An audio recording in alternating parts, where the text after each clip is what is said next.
হ্যাঁ, রোল হবে তো ময়দাটা মেখে রাখছি।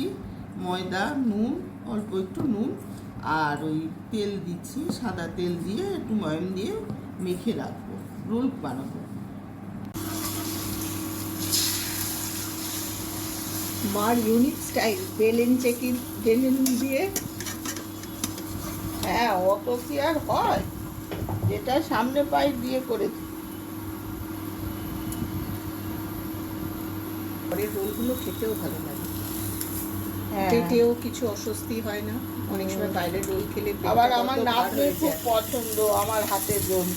হ্যাঁ, ও অনেক তাই জায়গায় জন্যই আর খায়। তোমার করা, নাহলে তো কিনেই আনা যায়, কিন্তু ওর বাইরের রোল এখন খেতে চায় না। আরে বাবা, মা টিস্যু দিয়ে হেভি কায়দা করেছো তো।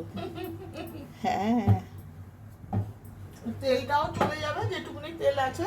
হ্যাঁ, আর এমনিতে খুব একটা তেল তেলে তো হয় না বাড়ির রোলগুলো। না না না, ওই জন্য তো খাওয়ানোও যায়।